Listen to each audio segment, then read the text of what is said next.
What I try to convey as far as my photography goes is more of just myself, the things that I see and the things that draw my attention and make me want to click the shutter, for instance. It's mostly just an extension of what I'm looking at and what means enough to me to actually take the photos. My name is Jack Moriarty, and I'm a photographer and a restaurant manager.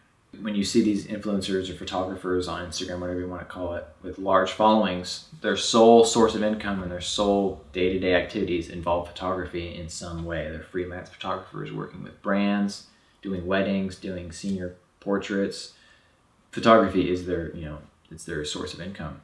But for me, I have just a regular job at a restaurant. I'm a manager there at a local Italian place. Been there for about 3 years.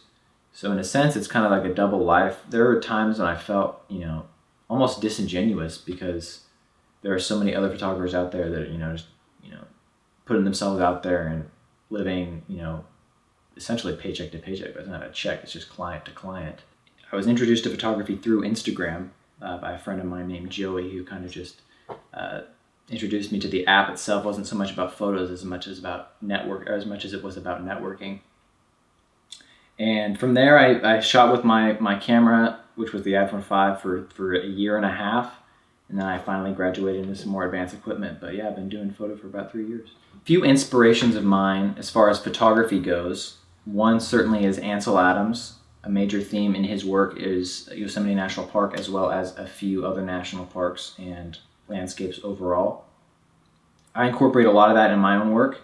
Yosemite is a big theme.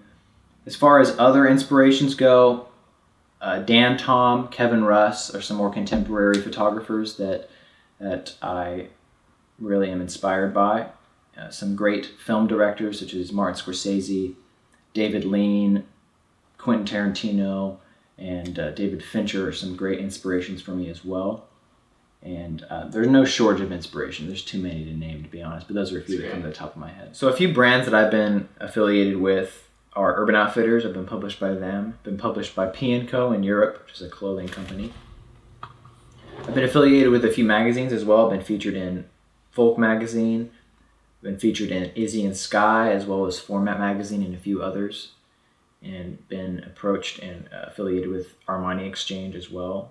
So those are a few brands that I've worked with. I really value creative expression, and it's something that I have found after probably the age of 16 or so, that it's really difficult for me to operate on a day-to-day basis if I'm not at some point, at least during the week, certainly during the day, expressing myself in some manner. And it's really satisfying to be able to envision something or have an idea and translate that into like a tangible product.